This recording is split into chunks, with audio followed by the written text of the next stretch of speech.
ওরা সামন দিয়ে আসে, পিছন দিয়ে বাস মারে, পদ্মা সেতু করে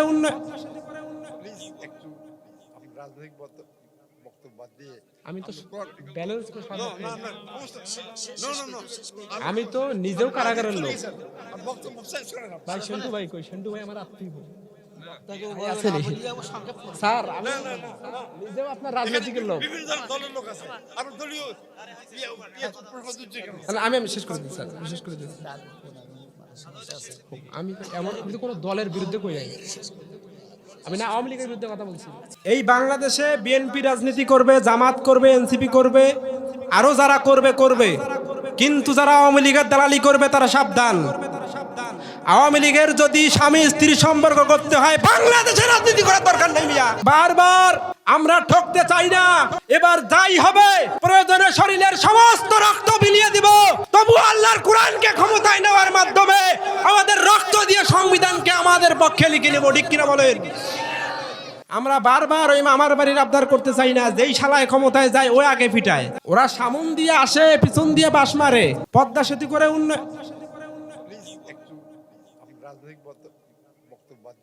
আমি তো ব্যালেন্স করে আমি তো নিজেও কারাগারের লোক। ভাই সন্টু ভাই কই? সন্টু ভাই আমার আত্মীয় স্যার, আমি নিজেও আপনার রাজনৈতিকের লোক। আমি শেষ করে দিই স্যার, শেষ করে দিই। আমি এমন কিন্তু কোনো দলের বিরুদ্ধে কই নাই, আমি না আওয়ামী লীগের বিরুদ্ধে কথা বলছি। ভাই আমার লাস্ট, আমি 1 মিনিটে শেষ করে দেব। 1 মিনিট। এই বাংলাদেশে বিএনপি রাজনীতি করবে, জামাত করবে, এনসিপি করবে, আরো যারা করবে করবে, কিন্তু যারা আওয়ামী লীগের দালালি করবে তারা সাবধান। আওয়ামী লীগের যদি স্বামী স্ত্রী সম্পর্ক করতে হয়, বাংলাদেশে রাজনীতি করার দরকার নেই মিয়া। কিসের ভয়? আমি কি কারোর বিরুদ্ধে বলছি? আমি আমার সঙ্গে জেলের সঙ্গী ছিল, বিএনপির সম্ভবত বড় মুখের নেতা ছিল, উনি খাবার আনতো, আমি খাইতাম, আমার মাথায় ওনার হাত। তো সুতরাং স্যার এখানে আসতে আমি এমন কোনো কথা বলবো না যেখানে ভ্যাস ভ্যাস লাগে। আমি তো আমাদের পক্ষের কথা বলছি, কিন্তু আমরা এক সময় একসঙ্গে রাজনীতি করেছি। আমার বয়স কম হলো, আমার রাজনীতির বয়স 10 বছর। আমি জামাতের রোকন, স্যার বিএনপির লোক। আমরা মিলেমিশে দেশটাকে সাজাবো, কিন্তু এখানে কোনো ফ্যাসিস্ট যেন আর না আসে, এই কাজ করব। আমার কথায় যদি স্যার কষ্ট পেয়ে থাকেন, আপনারা কষ্ট পেয়ে থাকেন, ভাই নিজ গুণে ক্ষমা করবেন। আমি কাউকে কষ্ট দেওয়ার জন্য কিছু বলি নাই। শিবে আবু তালিব সে এক কারাগার, কাটলো সেথায় তোমার বহুদিন হলো পার। না খেয়ে না ঘুমে সারা রাত কেঁদে কেঁদে দিন কায়েমের তরে ধৈর্য ধরে ধরে আল্লাহুম্মা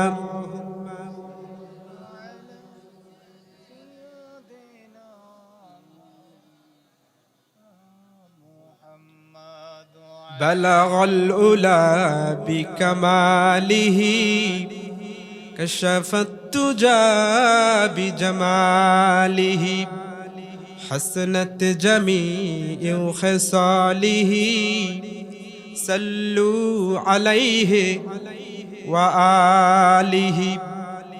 আমরা সবে গুনাহগার, রাসূল আপনায় চিনিলাম না, সেই কারণে রোজ হাসরে আমাদেরকে ভুইলেন না। বালাগাল উলা বিকামালিহি কাশাফাত দুজা বিজামালিহি হাসনাতু জামিউ সালিহি সাল্লু আলাইহি ওয়া আলিহি। আলহামদুলিল্লাহ। উত্তরবঙ্গের গাইবান্ধা জেলার সুন্দরগঞ্জ থানার অন্তর্গত বামনডাঙ্গা ইউনিয়নের রামধন তেলানীপাড়া বক্সিপাড়া হাফিজিয়া মাদ্রাসা ও এতিমখানা ছাত্রদের পাগড়ি পরানো ও সামাজিক কবরস্থানের উন্নয়ন প্রসঙ্গে তৃতীয় বাৎসরিক তাফসিরুল কোরআন মাহফিল। আজকের এই মাহফিলের সভাপতির আসন যিনি অলঙ্কৃত করেছেন BKM আবুল কাশেম বকশী, সভাপতি বকশীপাড়া জামে মসজিদ, সুন্দরগঞ্জ গাইবান্ধা। আজকের মাহফিলের প্রধান অতিথি অধ্যাপক ডাক্তার খন্দকার জিয়াউল ইসলাম, সংসদ সদস্য প্রার্থী 29 গাইবান্ধা সুন্দরগঞ্জ 1 ও সহ সভাপতি জেলা বিএনপি গাইবান্ধা। বিশেষ অতিথি আমার অত্যন্ত মহব্বতের শ্রদ্ধেয় বড় ভাই মোহাম্মদ লুৎফর রহমান বকশী, বিশিষ্ট ব্যবসায়ী ও সমাজসেবক, প্রধান সমন্বয়কারী জাতীয় নাগরিক পার্টি এনসিপি সুন্দরগঞ্জ উপজেলা শাখা। আজকের এই মহতী আয়োজনের প্রধান আলোচক সেই ঢাকা থেকে আসা সারা বাংলার আলোড়ন সৃষ্টিকারী শ্রদ্ধেয় বন্ধুবর HM মাওলানা ইকরামুল ইসলাম জিহাদি, BA অনার্স আল কোরআন তাফসির, ইসলামী আরবি বিশ্ববিদ্যালয় ঢাকা, এবং আমার আগে অত্যন্ত সুন্দর ও সাবলীল সুমিষ্ট ভাষায় কোরআন থেকে কথা বলেছেন সম্মানিত আলেম MM আশরাফুল ইসলাম আরিফ, দাওরায়ে হাদিস বগুড়া, এবং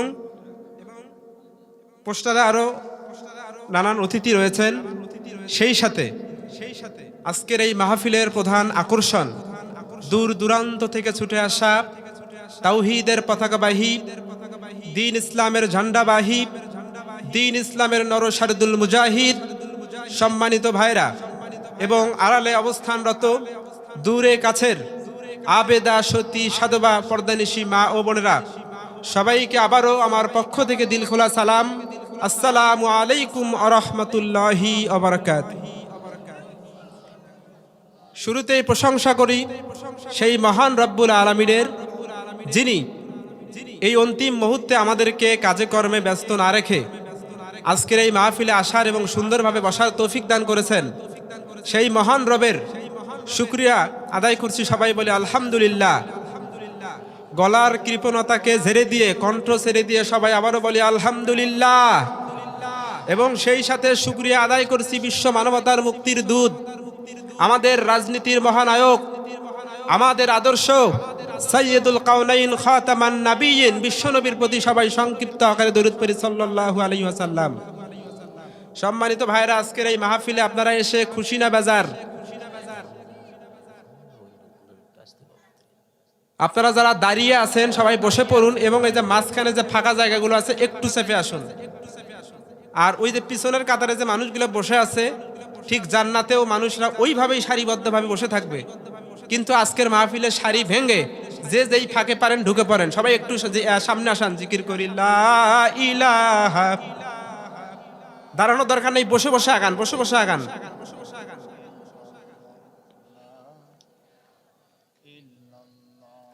লা ইলাহা ইল্লাল্লাহ, লা ইলাহা।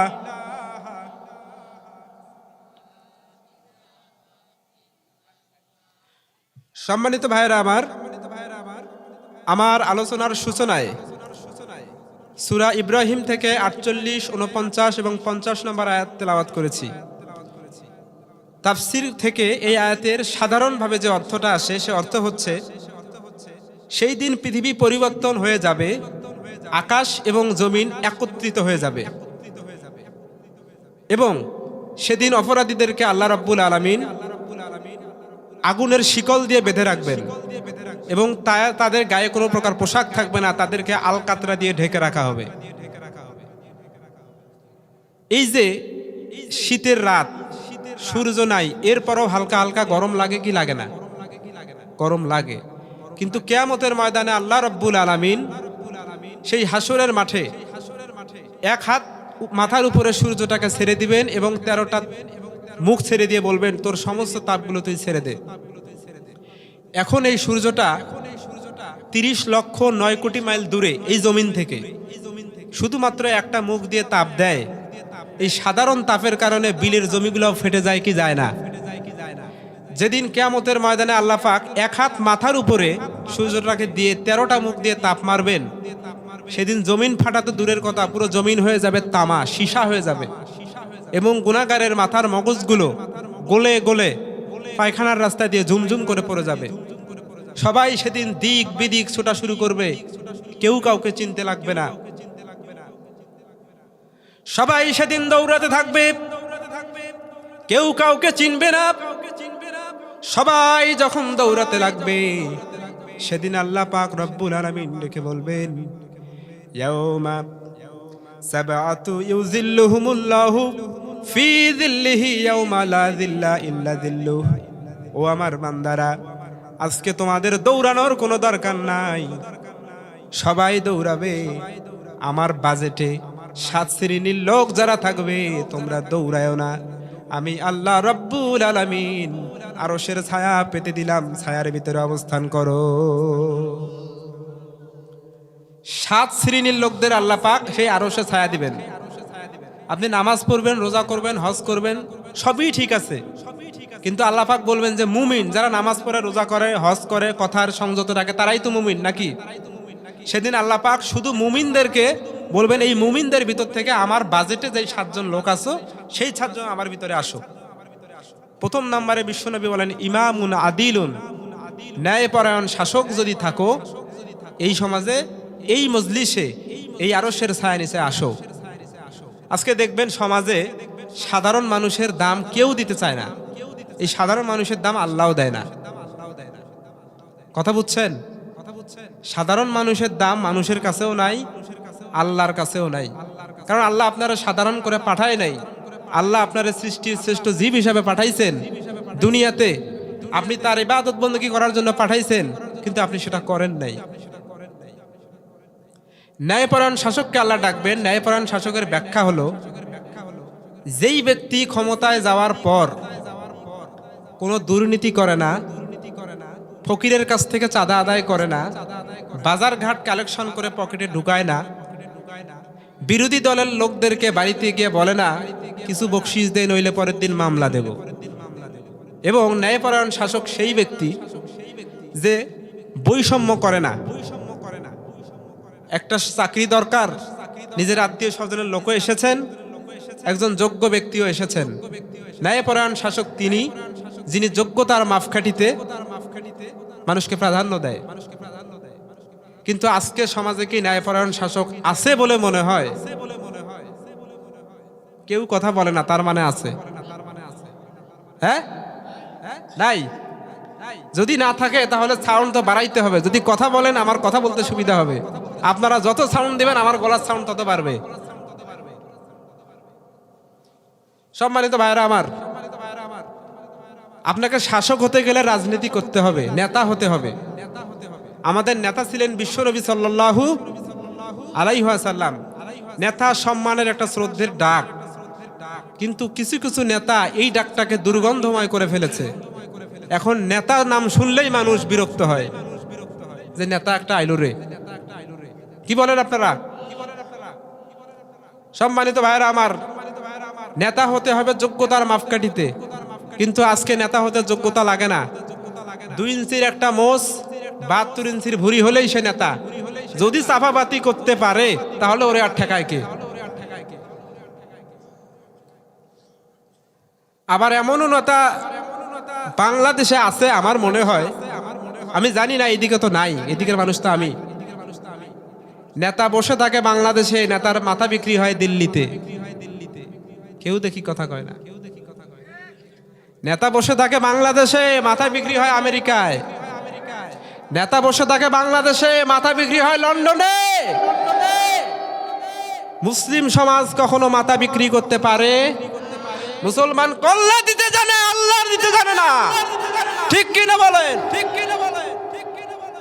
সম্মানিত ভাইরা আমার, সোশ্যালিজম, কমিউনিজম, ক্যাপিটালিজম, সমাজতন্ত্র, গণতন্ত্র, প্রতিবাদ, যত তন্ত্র আর মন্ত্র আছে, মুসলমান ঐক্যবদ্ধ হয়ে সবগুলোকে পেশাব করে দাও। জিহাদ ফিসাবিলিল্লাহর পথে আগান, আল্লাহর কোরআনকে ক্ষমতায় নেন।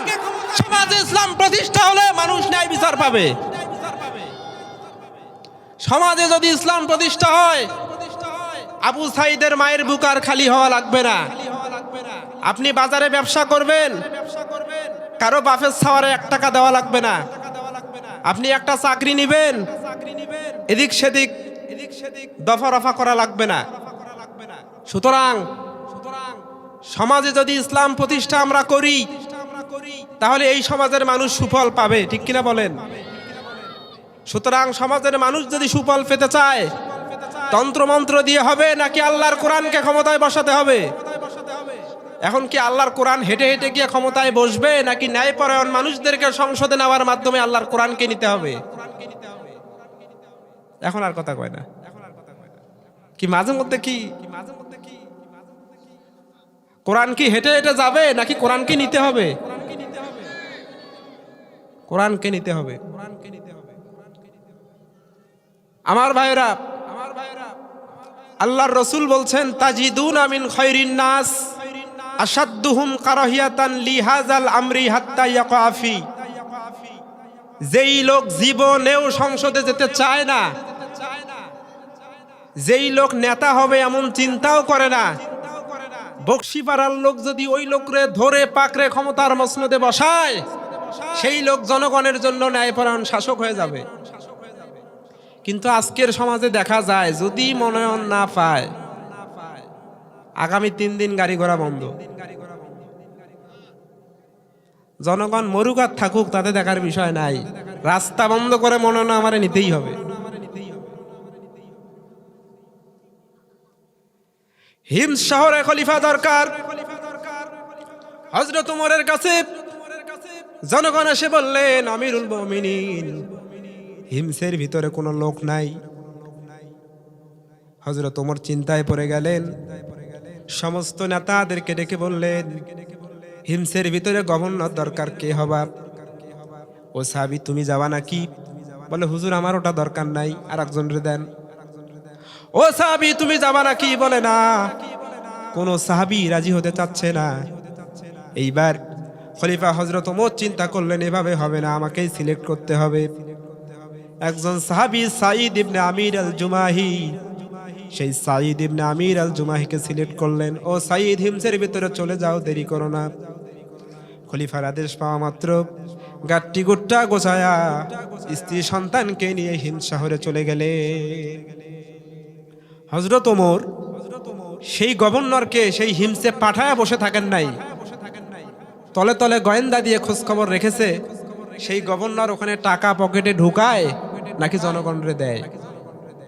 6 মাস ক্ষমতা যাওয়ার পরেই 7 সদস্য বিশিষ্ট একটা গোয়েন্দা, সিআইডি যাকে বলা হয়, তারে পাঠাইলো সেই হিমস শহরে।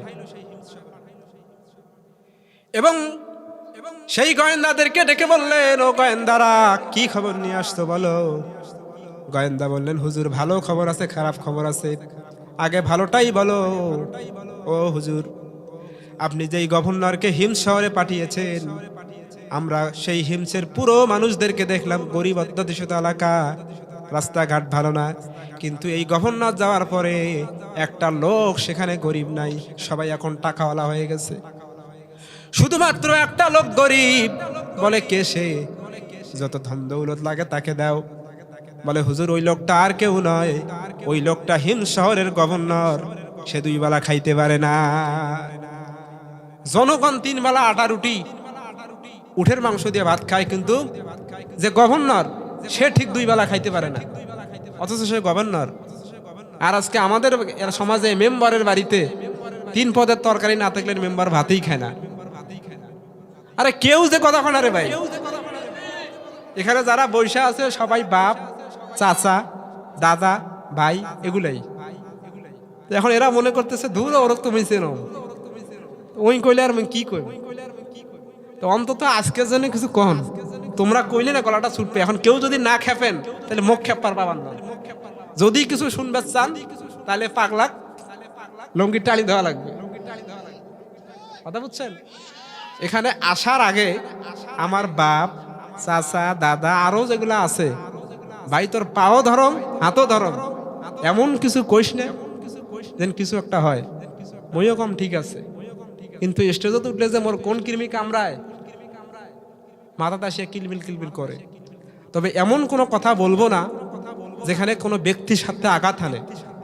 তবে কোরআনে সরাসরি যে বিষয়ে বলা আছে এটা আমাকে বলতেই হবে। তবে সর্বোচ্চ চেষ্টা করব কোনো ব্যক্তির সাথে যেন আঘাত না হানে। ইয়া আমিরুল মুমিনিন হিমস শহরের যেই লোক খলিফা আপনি দিয়েছেন, গভর্নর দিয়েছেন, সেই হিমসের গভর্নর সবচেয়ে গরিব। এবং খারাপ খবর হলো হিমসের গভর্নরের বিরুদ্ধে হিমসের লোকেরা 4টা অভিযোগ দিয়েছে। আমিরুল মুমিনিন ওমর ইবনুল খাত্তাবের মাথা খারাপ হয়ে গেলেন। কিরে, তোরে পাঠাইলাম ভালো কাজের জন্য, শুনলাম তুই নাকি গরিব, ভালো কথা, কিন্তু ওই শহরের লোকেরা তোর নামে অভিযোগ দিল কেন? সঙ্গে সঙ্গে সাইদ এসে বললেন, আমিরুল মুমিনিন কি অভিযোগ আমার নামে দিয়েছে আমার যদি বলতেন, আমি সঙ্গে সঙ্গে সে অভিযোগের উত্তরগুলো দিয়ে দিতাম। ও আবু সাইদ বলো, তুমি নাকি অফিসের মধ্যে দেরি করে যাও, সময় করে যাও না? সাইদ ইবনে আমির আল জুমাহি বলল, ইয়া রাসূল, ও আমিরুল মুমিনিন, আমি অফিসের মধ্যে দেরি করে যাই। আপনি জানেন আমি হিমসের গভর্নর হতে পারি, আমার ঘরে কোনো কাজের লোক নাই, আমি নিজেই রান্না করি, আমি নিজেই আমার কাপড়গুলো ধুই, আমি নিজে আমার সন্তানকে খাওয়াই, স্ত্রীকে খাওয়াই, স্ত্রীকে কাজগুলো গোছায়া দিয়ে অফিসের মধ্যে যাই। এই সমস্ত কাজ করতে করতে আমার দেরি হয়ে যায়, অফিসে যেতে দেরি হয়ে যায়। ও সাইদ বলো, 2 নম্বর অভিযোগ, তুমি নাকি যখন অফিস শেষ করে আসো জনগণ তোমার বাড়িতে গিয়ে দাঁড়ায়, কিন্তু তুমি কোনো জবাব দাও না। সাইদ ডেকে বললেন, সারা দিন অফিস করার পর আল্লাহকে তো সময় দিতে পারি না, বাড়ির ভিতরে এসে মাগরিবের নামাজ পড়ে যখন নামাজের মুসল্লায় বসে সন্তানদেরকে আল্লাহর কোরআন শিক্ষা দেই, এই কোরআন শিক্ষা দেওয়ার পর যখন ঈশার নামাজ হয়ে যায়, রাতে কিছু খেয়ে সঙ্গে সঙ্গে যায় নামাজে লুটিয়ে পড়ি, সারা রাত আল্লাহর কাছে সিজদায় কাঁদি, কে কোন দিক থেকে ডাকলো আমার মাথায় ধরে না। সুবহানাল্লাহ বলেন।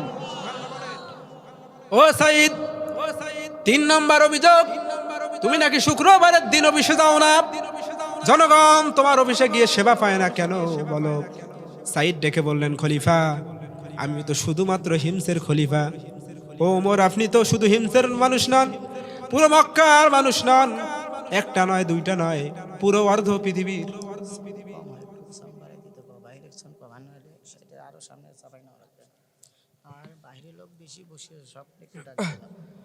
ও খলিফা, আপনি পুরো অর্ধ পৃথিবীর শাসনকর্তা, আপনি পুরো অর্ধ পৃথিবীর খলিফা, আপনার কোনো দ্বিতীয় কোনো জামা নাই, আমি অফিসে যেতে পারি না।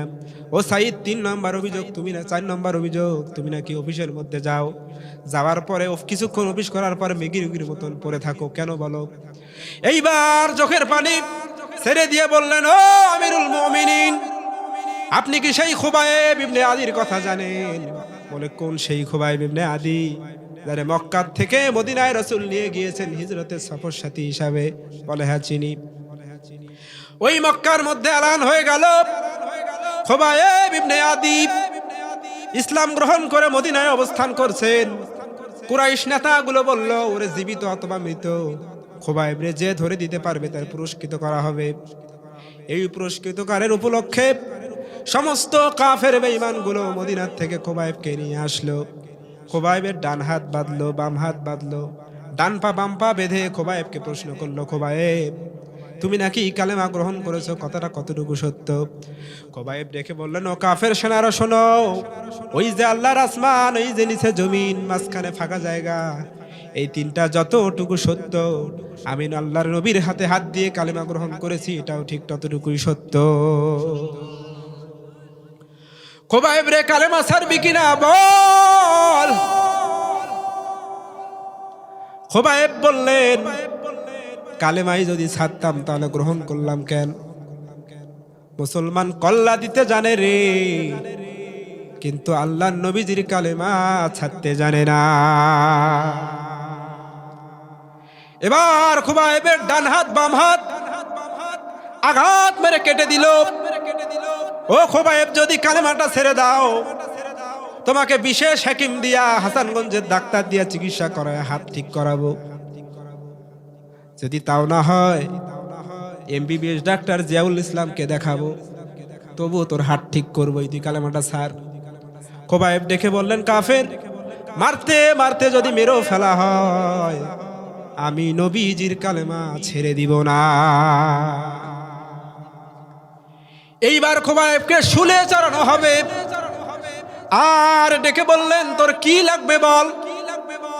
এখন তোকে ফাঁসি দেওয়া হবে, জীবনের শেষ ইচ্ছা যদি থেকে থাকে বল।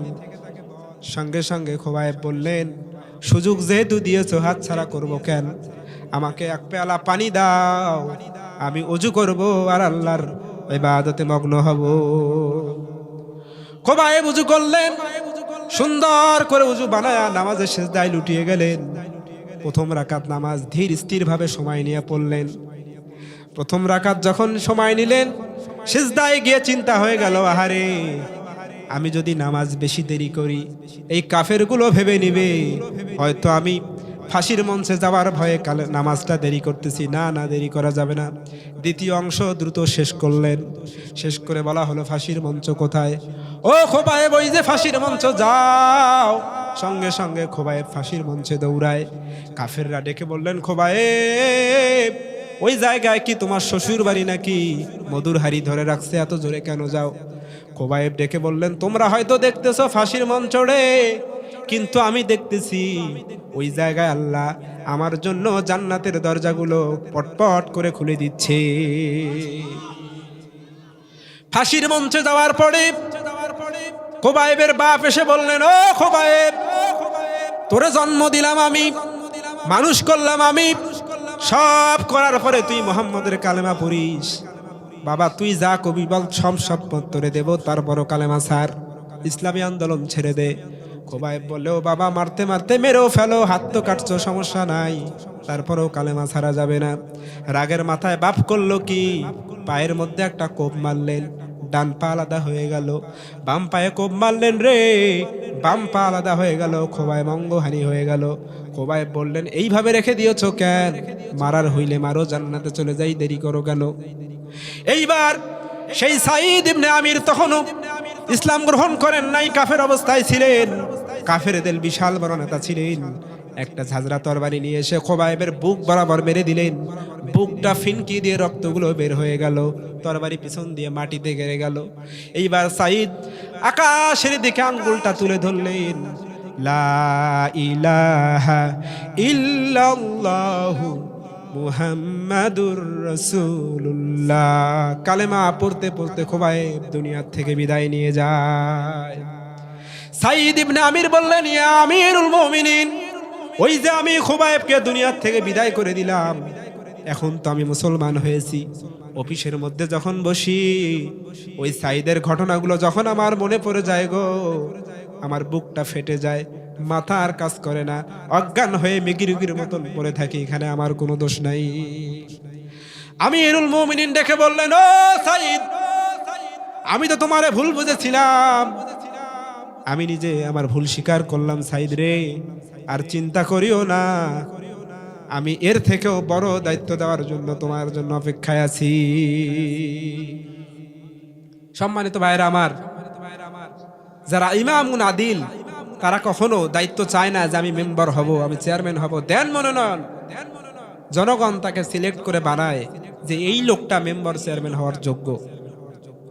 সুতরাং ইমামুন আদিল আল্লাহর আরশ ছায়ায় জায়গা পাবেন। দ্বিতীয় নম্বরে জায়গা পাবেন ওয়া শাবুন নাশা ফি ইবাদাতিল্লাহি তাআলা, এই যৌবন বয়সে যে যৌবনটাকে আল্লাহর রাস্তায় কাটিয়েছেন।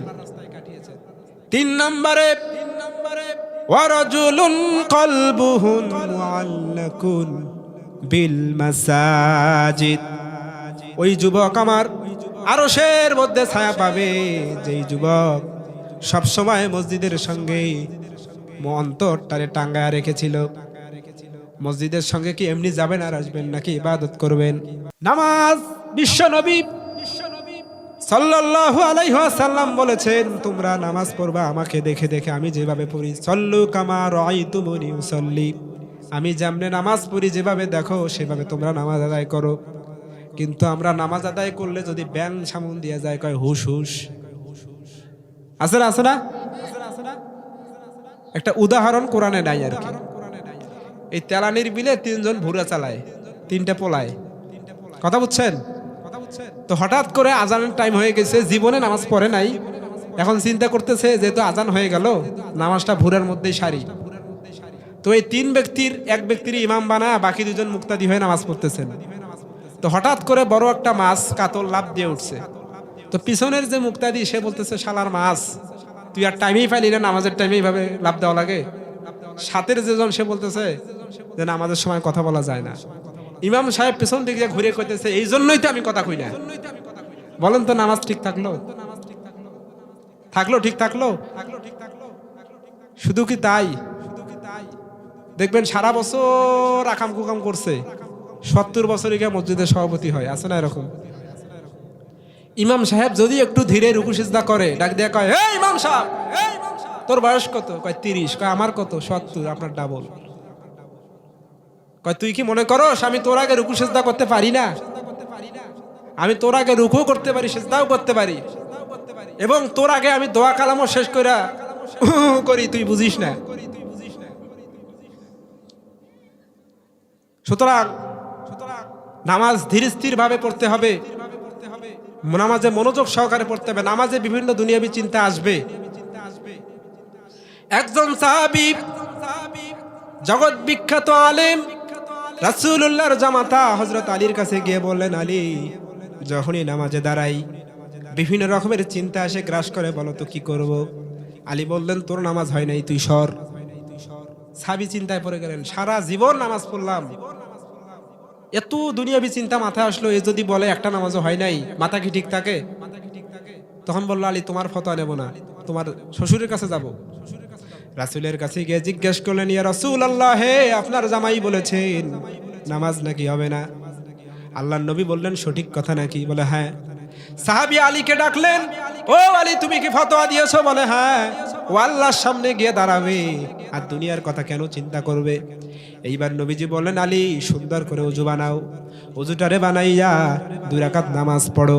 নামাজ শেষ করে যখন আমার কাছে আসবা, আমি তোমাকে একটা চাদর দেব।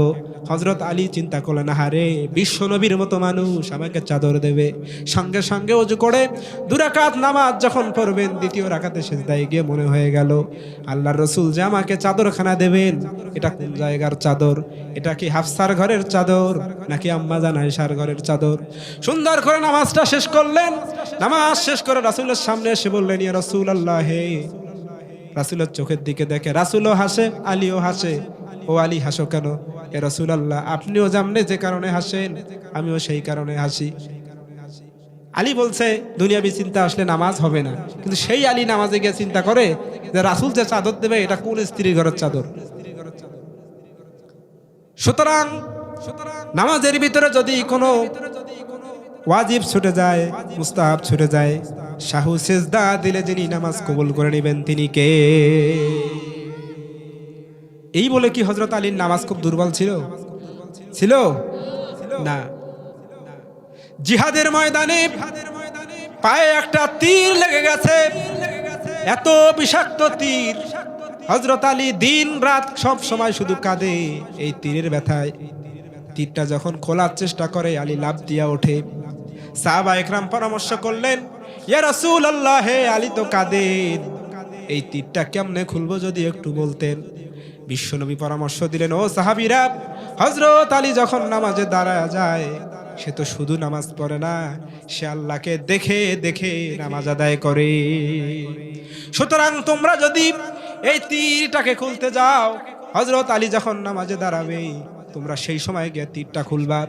সাহাবা একরাম কথা সেই কাজ। আলী যখন নামাজে দাঁড়ালেন, 4-5 জন সাহাবী আলীকে জড়ায় ধরে তীরটা জোরে টান দিয়ে খোলে। রক্তগুলো গড়ায় গড়ায় পড়ে, মাংসগুলো ছিঁড়ে ছিঁড়ে আসে। হযরত আলীর মুখে কোনো কথা নাই। নামাজ শেষ করে হযরত আলী দেখলেন মেঝে রক্ত দিয়ে ভরাট হয়ে গেছে। সাহাবীদেরকে জিজ্ঞেস করলেন, ও সাহাবীরা, আমার পায়ে যে জিহাদের ময়দানের 20 মাখা তীরখানা ছিল, সে তীরগুলো কোথায়? সাহাবা একরাম বলেন, ও আলী, তুমি কি জানো না? সত্যি জানো না? কি বলে, হ্যাঁ জানি না। আপনি যখন নামাজে দাঁড়িয়েছিলেন, আমরা টেনে টেনে টেনে টেনে তীরটা খুলে ফেলেছি, আপনি কি একবারের জন্য বোঝেন নাই? হযরত আলী আল্লাহর জাত ও সিফাতের কসম করে বললেন, ভাইরা আমার, যখন তোমরা তীর টান মেরেছ, আল্লাহর কসম করে বলি, আমি একবারের জন্য বুঝতে পারি নাই আমার সাথে কি হচ্ছে। তাদের নামাজ ছিল এটা। সুতরাং আমাদেরকেও নামাজ পড়তে হবে ইয়াকিনের সাথে। আমাদের তো সেই আমল নাই যে আমরা আল্লাহকে দেখে দেখে নামাজ আদায় করব, কিন্তু এতটুকু মনে করতে হবে যে আল্লাহ আমাকে দেখতেছেন। সম্মানিত ভাইরা আমার, 4 নম্বরে আল্লাহ পাক ডাকবেন, আরশ ছায়ায় জায়গা পাবেন তোমরা তাড়াতাড়ি আসো। 4 নম্বর হলো ওয়ারাজুলুন তাহাব্বা ফিল্লাহি ইজতিমা আলাইহি ওয়া তাফাররাকা আলাই। ও বান্দারে, যারা দুইজন ব্যক্তি বন্ধুত্ব স্থাপন করে আল্লাহর জন্য, ওই বান্দা যতক্ষণ পর্যন্ত ঈমানের সাথে থাকে ততক্ষণ পর্যন্ত বন্ধুত্ব থাকে। যখন এই তাগুদের পথে চলে যায় বন্ধুত্ব চলে যায়। এই রকম যদি কেউ থাকো তাহলে চলে আসো। এইবার আমরা বললাম আল্লাহ দুনিয়ার জীবনে তো বন্ধু দরকার, আমরা কাকে বন্ধু গ্রহণ করব আপনি বলেন।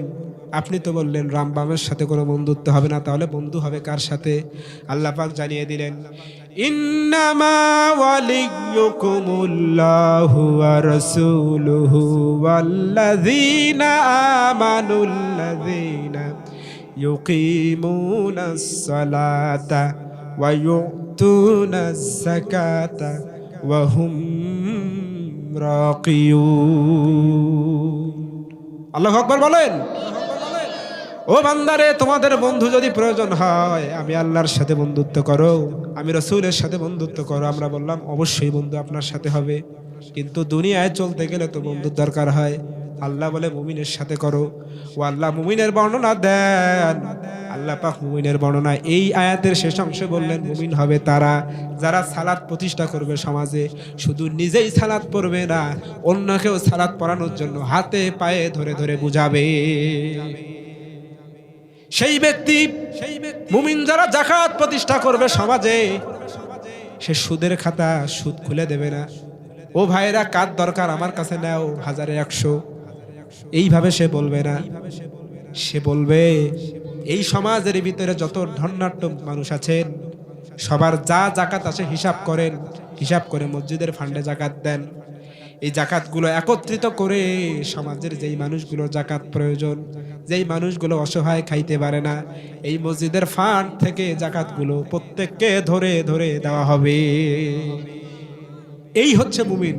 এবং শুধু কি মুমিন, সেই ব্যক্তি মুমিন যে অত্যন্ত বিনয়ী, যার কাছে একটা মানুষ গেলে মেজাজ নিয়ে ফিরে আসে না।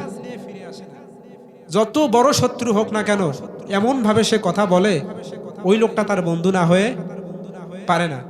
সুতরাং আল্লাহ পাক বলছেন মহব্বত হবে কার জন্যে?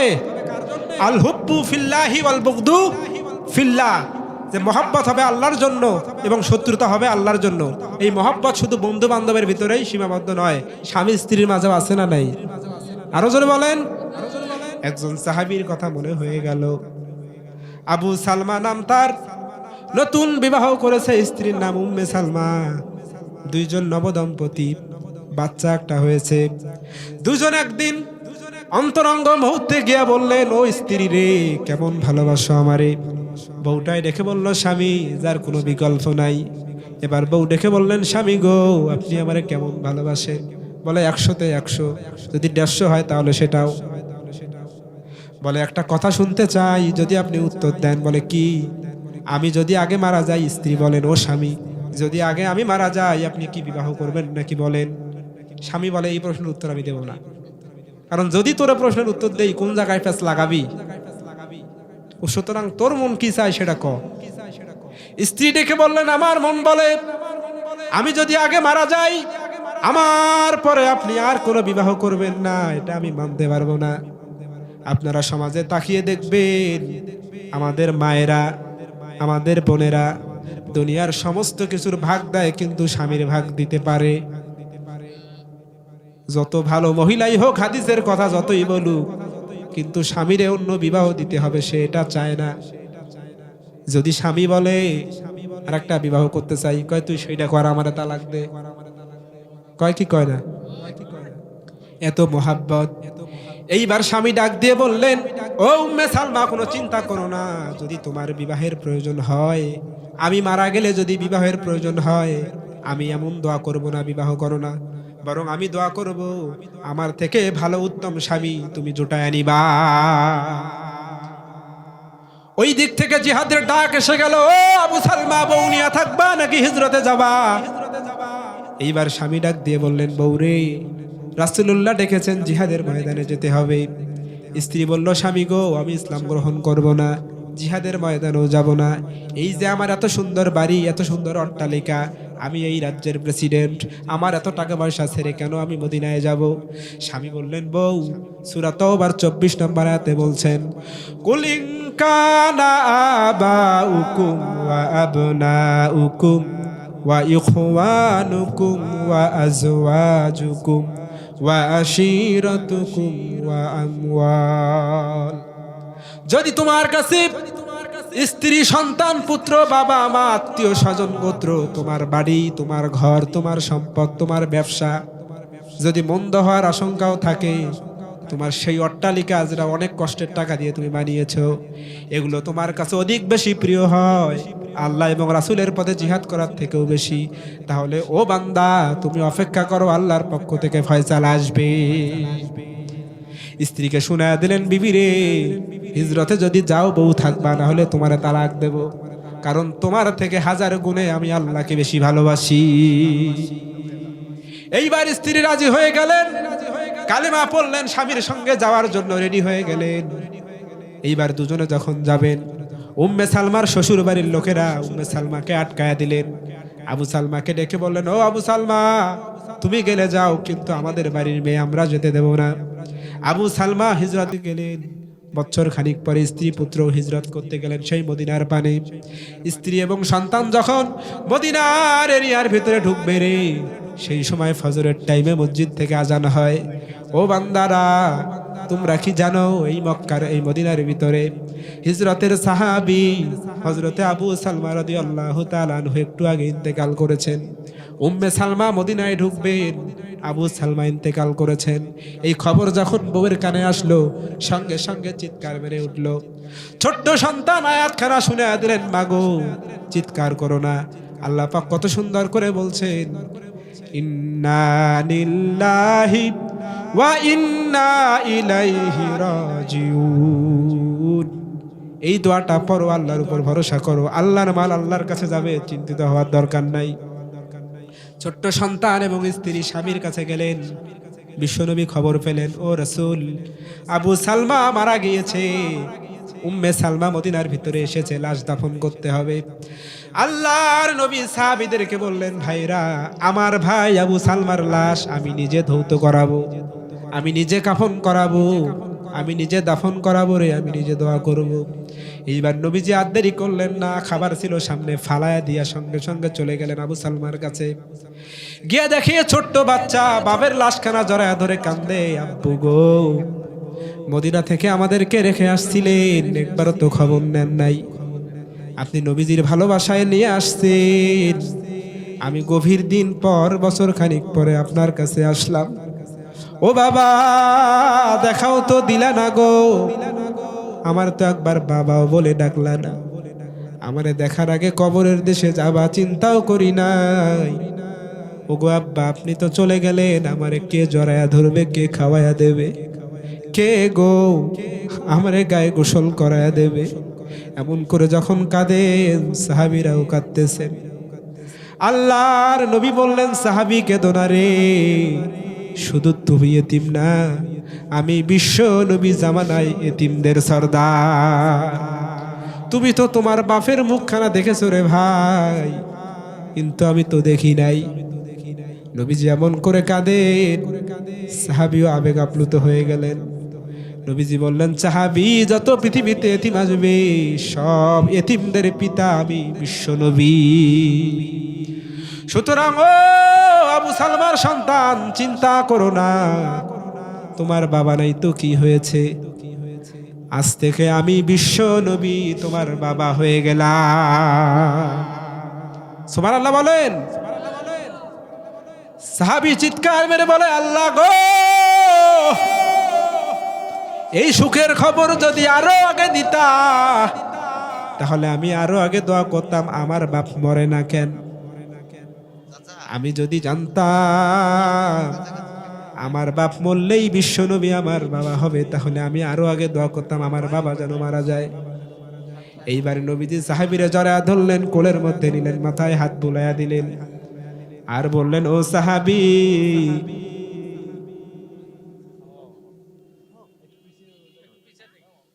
ও সাহাবীরা শোনো, এই এতিমের মাথায় যারা হাত বুলায়া দেবে, আমি নবী বলে দিলাম, এতিমের মাথায় যারা হাত দিবে রে, ওই মাথায় যত পরিমাণ চুল থাকবে, আমি বিশ্ব নবী বললাম ওই পরিমাণ চুল ওই সাহাবীর আমলনামায় যোগ হবে। শুধু সাহাবী না, আমরাও যদি এই এতিম, এখানে এতিমখানা না, এই এতিম বাচ্চাদের মাথায় যদি কেউ আদর করে মহব্বত করে হাত বোলায় দেয়, আল্লাহর রাসূলের হাদিস, ওই এতিমের মাথায় যেই পরিমাণ চুল থাকবে ওই পরিমাণের ডাবল সওয়াব আল্লাহ আপনার আমলনামায় দিয়ে দিবেন। বলেন না সুবহানাল্লাহ। এইবার নবীজি আবু সালমাকে সুন্দর করে দাফন কাফন করালেন। স্ত্রী সুন্দর করে কাঁদে, ও স্বামী গো, 3 দিন আগেও কইছিলা দেখা করবা, এখন তো চইলা গেলা, এখন আমারে কে বউ বলে ডাকবে রে, কে আমারে আদর করবে রে, কে আমারে ডাকবে সুইটির মাও, কে আমারে বলবে ও আদরের বউ, কে আমারে বলবে রব্বানির মাও, কই কেউ তো নাই। বিশ্বনবী বললেন, ও উম্মে সালমা রে, চিন্তাও করো না, তোমারে সুন্দর সুদর্শন একজন সাহাবী দ্বারা বিবাহে দিয়া দিব। উম্মে সালমা বললেন, ইয়া রাসূলুল্লাহ, আমি প্রাণপণ শপথ করেছিলাম যদি আমার স্বামী মারা যায় আমি দ্বিতীয় কোনো স্বামী গ্রহণ করব না। সঙ্গে সঙ্গে আল্লাহ পাক জিব্রাইল পাঠায় বললেন, ইয়া রাসূলুল্লাহ, আপনার কোনো সাহাবী উম্মে সালমার জন্য যোগ্য নয়, সুতরাং আমি আল্লাহর সিদ্ধান্ত এটাই ফাইনাল, আপনি আমার পক্ষ থেকে আপনার জন্য উম্মে সালমাকে বিবাহের প্রস্তাব করুন। উম্মে সালমা রাসূলের প্রস্তাবে রাজি হয়ে গেলেন। বললেন, হে রাসূল, আমি স্বামীকে কথা দিয়েছিলাম দ্বিতীয় কোনো পুরুষ আর গ্রহণ করব না, এটাও আল্লাহর জন্য, এবং যখন আল্লাহ আপনার পক্ষ থেকে প্রস্তাব দিয়েছে এটাও আল্লাহর জন্যই। সুতরাং ভাইয়েরা আমার, আমরা যার সাথে যেটাই করব না কেন সব হবে আল্লাহর জন্য। এইবার 5 নম্বরে আল্লাহর রাসূল, আল্লাহ পাক বলছেন, ওয়া রাজুলুন দাতুহু ইমরাতুন যাতু মানসিবি ওয়া জামাল। এই ক্যাটাগরিতে যে উম্মত থাকবে তারা আসো। কি ক্যাটাগরি? আল্লাহ পাক বললেন, যদি তোমাকে কোনো ধনাঢ্য নারী, সুন্দরী রমণী, এমপির মেয়ে, চেয়ারম্যানের স্ত্রী, সরকারের মেয়ে, ক্যাটরিনা কাইফ, পূর্ণিমা, ঐশ্বরিয়া রায় সুন্দর অপকর্মের জন্য প্রস্তাব দেয়, তখন তুমি বলবা, দূর হ, জুতাটা খুলে যদি গালে মারো আমি আল্লাহ খুশি হয়ে যাব। ও বান্দা, তোমাকে যখন সুন্দরী রমণী প্রস্তাব দেবে তুমি তো রাজি হবা না, বরং সুন্দর করে আঙ্গুল উঁচু করে বলবা, ফাকালা ইন্নী আখাফুল্লাহ। বলেন তো, আজকের সমাজে কোনো সুন্দরী রমণী কোনো পুরুষকে প্রস্তাব দেয় বলে মনে হয়? না, এই পুরুষটাই ওই মাইয়ার পিছনে ঘুরঘুর করে। হ্যাঁ, কথা কেউ কয় না। দেখবেন এই বয়সের, আমার বয়সের পোলাফান গার্লস স্কুলের সামনে এতিমের মতন দাঁড়ায় থাকে। চেহারার ফেস কাটিং দেখলে মনে হয় এই পোলার বাপও নাই মাও নাই, এত অসহায়ের মতন দাঁড়ায় থাকে। শুধু এই যুবক দাঁড়ায় না, বয়স্ক লোকগুলো দাঁড়ায়, তবে ক্যাটাগরি ভিন্ন। সে চিন্তা করে যদি সামনে গিয়ে দাঁড়াই মানুষ বলবে স্ত্রী সন্তান আছে কিন্তু লুচ্চামি করে, এজন্য সে একটু ব্রেনটারে ঘুরায়া একটা ভাঙ্গা সাইকেল বের করে পিছনে একটা ডালি বেঁধে, দেখবেন কিছু বুট আর কিছু বাদাম নেয়, নিয়ে সে আর গার্লস স্কুলের বাইরে দাঁড়ায় না, সোজাই ভিতরে এন্ট্রি নেয়। আছে না নাই? আছে না নাই? আছে। সে বেচা বিক্রি করে, যখন দেখে বেচা বিক্রি হয় না, কানে একটা হাত দিয়ে গান ধরে, চকিদার বাপে এখন বেচে চানাচুর, আদম ব্যবসা করতে গিয়া হইয়াছে ফতু। ওরে কাজ করে না, কাম করে না, ক্ষেত খামারে, চানাচুর বেচে এখন গার্লস স্কুলে। আছে না নাই? ও ভাই, কেন আপনি মেয়ের পিছনে ঘুরবেন? জান্নাতের হুর আপনার জন্য অপেক্ষা করতেছে। এই চেহারার ফেস কাটিং মারা মেয়ের পিছনে যদি আপনি ঘুরেন, তাহলে জান্নাতের হুর আপনার নজরে আসবে। জান্নাতের হুরের বর্ণনা বিশ্বনবী দিয়েছেন। জান্নাতের হুর যে হবে, সে যদি একটা থুতু দুনিয়ার জমিনে নিক্ষেপ করে, এই থুতুর এত পরিমাণ সুগন্ধ হয়ে যাবে, পুরো পৃথিবী সুগন্ধে সুগন্ধিত হয়ে যাবে। এবং এই হুর এত সুন্দর স্বচ্ছ, এই হুর যখন আপনার সামনে এসে দাঁড়াবে, এই হাতের ভিতরে ভিতরে কয়টা রগ আছে এই পাশ থেকে ওই পাশ পর্যন্ত দেখা যাবে সিটি স্ক্যানের মতো। সুতরাং আপনি যদি নিজেকে নিয়ন্ত্রণ না করতে পারেন,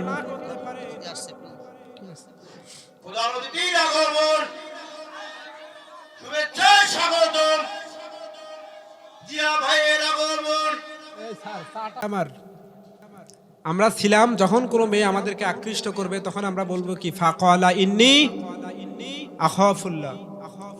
যদি আপনারা নিজেদেরকে কন্ট্রোল করতে না পারেন, ইউসুফ নবীর দিকে তাকাবেন, এত সুন্দর চেহারা, মিশরের সুন্দরী রমণীগুলো পাগল হয়ে গিয়েছিল। মিশরে আজিজের স্ত্রী জুলাইখা ইউসুফের জন্য এত পাগল, বারবার বিভিন্ন ভাবে ইশারা ইঙ্গিত দেয়, ও ইউসুফ শোনো, তোমাকে আমার ভালো লাগে। ইউসুফ রাজি হয় না। একটা পর্যায়ে দাসী কালী মামাকে বলল, ও দাসী কালী মামা, ইউসুফরে গভীর রাতে অন্দর মহলে ঢুকায়া বাহির থেকে সব দরজাগুলো বন্ধ করে দাও। ঠিক তাই করা হলো। ইউসুফকে সুন্দর করে রাজকীয় সাজে সাজায়া এইবার বললেন, ও ইউসুফ, এই জায়গায় তুমি ছাড়া আমি ছাড়া কেউ নাই, আসো আমার চাহিদাটা মিটায়া দাও। ইউসুফ নবী বললেন, কি করে সম্ভব? এইবার জুলাইখা বললেন, ওয়া গাল্লাকাতিল আবওয়াবা ওয়া ক্বালাত হাইতা লাক। ও ইউসুফ, তাকায়া দেখো, সমস্ত দরজাগুলো বন্ধ করা হয়েছে, এই অন্দর মহলে একটা পোকাও ঢুকতে পারবে না। ইউসুফ বললেন, সম্ভব না, মাআযাল্লাহ, আল্লাহকে ভয় করি। জুলাইখা সামন দিকে আগালেন, ইউসুফ নবী পিছায়। জুলাইখা আগায়, ইউসুফ নবী পিছায়। আগাতে আর পিছাতে পিছাতে পিছাতে দেয়ালে পিঠ ঠেকে গেছে, আর কিছু করার নাই। এইবার ইউসুফ নবী বললেন, ও জুলাইখা, লাস্টবারের মতো বলছি, আমারে ছেড়ে দাও। জুলাইখা শরীরের কাপড়গুলো খুলছেন, এক এক করে অর্ধলঙ্গ হচ্ছেন। এইবার ইউসুফ নবী চোখটারে বন্ধ করলেন। জুলাইখা সঙ্গে সঙ্গে চোখটা যখন ইউসুফ নবীর খুলে দিলেন, কুরআনুল কারীমের বাংলা অর্থে এসেছে, ওয়ালাকাদ হাম্মাত বিহি ওয়া হাম্মা বিহা লাউলা আররা বুরহানা রাব্বিহি। কুরআনুল কারীমের বাংলা অর্থে এসেছে, ইউসুফ নবীর আকৃষ্ট হয়েছিল জুলাইখার প্রতি, কারণ সে তো মাটির মানুষ, শারীরিক চাহিদা থাকতেই পারে। যখন সে আকৃষ্ট হয়ে গেল, আল্লাহ তাআলা ডেকে বললেন, ও জিব্রাইল, যাও। ইউসুফ নবী যদি আবেগের বশে ভুল করে ফেলে, পৃথিবীতে যত আম্বিয়া ইকরাম আসবে, মানুষগুলো বলবে আম্বিয়ারা বুঝি এরকমই করে। এইবার জুলাইখার এই মিথ্যাচারে যখন ইউসুফ নবী সামন দিকে দৌড় মারলেন, দরজায় হাত বোলায়া দিলেন, দরজা খুলে গেল। দৌড়াতে দৌড়াতে ইউসুফ নবী যখন শেষ দরজায় যায়, জুলাইখা পিছন দিক থেকে জামা টেনে ধরেন, জামা পিছন দিকে ছেড়ে যায়। সামন যখন ছিলেন মিশরে আজিজ ডেকে বললেন, ও ইউসুফ, কি হয়েছে অন্দর মহলে, তোমরা কি করেছো? কিছুই দেখি নাই। জুলাইখা বললেন, স্বামী গো, তোমার এই গোলামটা আমার অঙ্গহানি করতে চেয়েছে, আমাকে যৌবনের তাড়নায় আমাকে নষ্ট করতে চেয়েছে, ওর বিচার করো। এইবার মিশরে আজিজ বললেন, ইউসুফ রে, আমি জানি তুমি নির্দোষ, কিন্তু সাক্ষী নাই, সাক্ষী প্রমাণ করো। ছোট্ট একটা বাচ্চা পাশে কাঁদতেছিলেন। এইবার ইউসুফ বললেন, বাচ্চাটারে নিয়ে আসো, এই বাচ্চা যদি সাক্ষী দেয় তাহলে আমি বুঝবো আমি ঠিক আছি। এইবার মিশরে আজিজ বলল, ইউসুফ তুমি ঠিক আছো, কিন্তু মাথা ঠিক নাই, এই 3 মাসের বাচ্চা কেমনে কথা কয়? ইউসুফ বললেন, আল্লাহ যদি কয়, পেটের ভিতরেও বাচ্চা কথা বলতে পারে কিনা। এইবার বাচ্চাকে জিজ্ঞেস করা হলো, ও বাচ্চা বলো, আমি ইউসুফের ভিতরে কি কোনো কলঙ্কের দাগ আছে নাকি? বাচ্চা বললেন, যদি জামা সামন দিক থেকে ছেঁড়া হয় ইউসুফ মিথ্যাবাদী, জুলাইখা সত্যবাদী। আর যদি ওয়া ইন কানা কামিসুহু কুদ্দা মিন দুবুরিন ফাকাযাবাত ওয়া হুয়া মিনাস সাদিকিন, জামা যদি পিছন দিক থেকে ছেঁড়া হয় ইউসুফ সত্যবাদী আর জুলাইখা মিথ্যাবাদী। বলেন তো জামা কোন দিক দিয়ে ছেঁড়া? পিছন দিক দিয়ে ছেঁড়া। এইবার জুলাইখা বললেন, স্বামী গো, যদি মিশরের নারীরা জানে এই কাজটা আমি করেছি, তাহলে তোমার দুর্নাম হয়ে যাবে, মিশরের সরকারের বউ এই কাজ করেছে, অতএব যত দোষ নন্দ ঘোষ হুজুরের গায়ে চাপায়া দাও। দেয় না, দেয় না, দেয় না। এইবার বলল, ইউসুফকে ধর্ষণের মামলা দিয়ে দাও। কোরআনে এইভাবে আসছে। ইউসুফকে 3টা মামলা দেওয়া হয়েছিল, ধর্ষণের মামলা, রাষ্ট্রদ্রোহীর মামলা, টাকা আত্মসাতের মামলা। ও ভাইরা শোনো, ইউসুফের বিরুদ্ধে যদি এই 3টা মামলা হয়, কোরআনের পাখির বিরুদ্ধেও তো মামলা হতেই পারে। ফেরাউন ছিল 1600 বছর আর এরা ছিল 16 বছর, সংখ্যায় বনলো কেমনে বুঝেই ধরে না। ও ভাইরা আমার, আমাদের জামানার ইউসুফ শতাব্দীর শ্রেষ্ঠ বিশ্ব মুজাহিদ, যাকে আল্লামা উপাধি দেওয়া হয়েছিল, সেই আল্লামার বিরুদ্ধেও বলা হয়েছিল রাজাকার। সেদিন আওয়ামী লীগ, বিএনপি, জাতীয় পার্টি, জামাত, 3 শতাধিক পার্লামেন্ট মেম্বার সহ আল্লামা সাইদি শরীরের সমস্ত শক্তি একত্রিত করে বলেছিলেন, আমি যে রাজাকার এটা যদি কেউ প্রমাণ করতে পারে সমস্ত শাস্তি মাথা পেতে নেব, আর যদি কেউ প্রমাণ করতে না পারে 500 কোটি টাকার মানহানি মামলা করব। কোনো বাপের বেটা দাঁড়ায়া সেদিন চ্যালেঞ্জ গ্রহণ করতে পারে না। আবার আমাদেরকে বলা হয় পাকিস্তানি রাজাকার, তখনও বলছিল, এখনো বলে। যারা পাকিস্তানের রাজাকার, যাদের নামে তোকমা দিয়েছ, কেউ পাকিস্তানে পালায় নাই। যারা বাংলাদেশকে ভালোবাসি বলেছিল 45 ম্যাডামের আলটিমেটামে, তারাই ভারত পালিয়েছে। সুতরাং এই মিথ্যার ভুকিঝুঁকি জনগণ আর খায় না। সত্য নিয়ে রাজনীতি করো, কপাল যদি ভালো থাকে আল্লাহ একদিন দেবেন। কেমন রাজনীতিবিদ, নেতা নেত্রী দেশে মাইর খায়, সে হেলিকপ্টারে পালায়। 2009 সালে আল্লামা সাইদির শেষ হজ, শামীম সাইদির কাছ থেকে ঘটনাটা শোনা। আমার অত্যন্ত মহব্বতের মানুষ, ওনার মেজপুত্র তাম্বুলপুরে আসছিল, আপনারা দেখেছিলেন। তো উনি আমাকে নিজের মুখে বলেছে, কামাল 2009 সালে যখন ধরপাকড় শুরু হয়, বোঝে না বিএনপি, বোঝে না জামাত, বোঝে না বিরোধী দল, ধরে আর মারে, ধরে আর মারে, আর জেলের ভিতরে ঢুকায়, শেষ করতে জেলের ভিতরে ঢুকায়। সেই সময় আল্লামা সাইদির কাছে খবর দেওয়া হলো, হে প্রিয় আল্লামা, আপনি দেশে আসবেন না, আপনাকে অ্যারেস্ট করা হবে। এবং সৌদির বাদশা বলেছিল, হুজুর আপনি শুধু চোখের ইশারা দেন, নাগরিকত্ব সেকেন্ডে হাজির হবে। আল্লামা সাইদি বলেছিল, হে সৌদির বাদশা, আমার বিএনপির ভাইরা মার খাবে, আমার জামাতের ভাইরা মার খাবে, আমার শিবিরের ভাইরা মার খাবে, নিরীহ মানুষগুলো মার খাবে, আর আমি এখানে বসে কুরমা খেজুর খাবো, উঠের গোস্ত খাবো, এটা হতে পারে না। সুতরাং দেশে যাব, ওই স্বৈরাচারের মোকাবেলা সশরীরে করব। আল্লামা সাইদি দেশে এসে অ্যারেস্ট হয়েছিলেন। সেই ভারতের প্রেসক্রিপশনে 2023 সালের 13ই আগস্ট আল্লামা সাইদিকে রয়ের প্রেসক্রিপশনে ইনজেকশন পুশ করে মারা হয়েছে। আমরা কিছুদিন আগে দেখেছি সেই লেডি ফেরাউনের ফাঁসির রায় হয়েছে। শুধু ফাঁসির রায় দিয়ে জনগণের মগজ ধোলাই করলে হবে না, যেমনে পারেন করেন, দেশে নিয়ে আসে ওরে ফাঁসিতে ঝুলাইতে হবে। কথা বলেন ঠিক কিনা? ওই ফাঁসিতে ঝুলায়া দেশের জনগণের যে ক্ষতি হয়েছে জানমালের, অন্তত মনটা তৃপ্তি হবে। একটা কথা বলে থাকি, যারা মনে করবেন তার উপরে আঘাত করলে দিল্লি আমাদের কাছে আসবে না, সুতরাং বলি ওই দিল্লির আমার দরকার নাই। এই দেশ আমার দেশ, এই দেশে আপনার আমার জন্ম। এই দেশকে যদি রক্ষা করতে হয় আপনি আমি করব। কোনো লন্ডন করবে না, দিল্লি করবে না, পাকিস্তান করবে না, কোনো আমেরিকা করবে না। এই মাথা শুধু বাংলাদেশের জন্যই প্রযোজ্য হবে, ঠিক কিনা বলেন? সম্মানিত ভাইরা আমার, অতীতে যারাই এসেছে তারাই আমাদেরকে, ভাই এক মিনিট শেষ করে দিচ্ছি, মগজ দোলাই করেছে। সুতরাং আমরা যদি ঐক্যবদ্ধ হয়ে আল্লাহর কোরআনকে ক্ষমতায় নিতে পারি, তবেই আমাদের ভাগ্যের পরিবর্তন আসা সম্ভব। নইলে আমার মনে হয় আবার একটা যুদ্ধ সামনে অপেক্ষা করতেছে।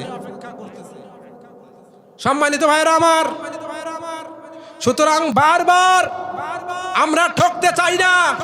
এবার যাই হবে, প্রয়োজনে শরীরের সমস্ত রক্ত বিলিয়ে দিব, তবু আল্লাহর কোরআনকে ক্ষমতায় নেওয়ার মাধ্যমে আমাদের রক্ত দিয়ে সংবিধানকে আমাদের পক্ষে লিখে নেব, ঠিক কিনা বলেন?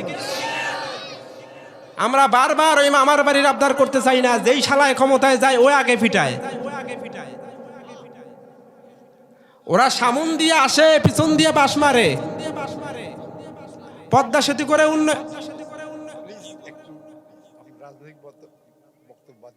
আমি তো ব্যালেন্স করে আমি তো নিজেও কারাগারের লোক।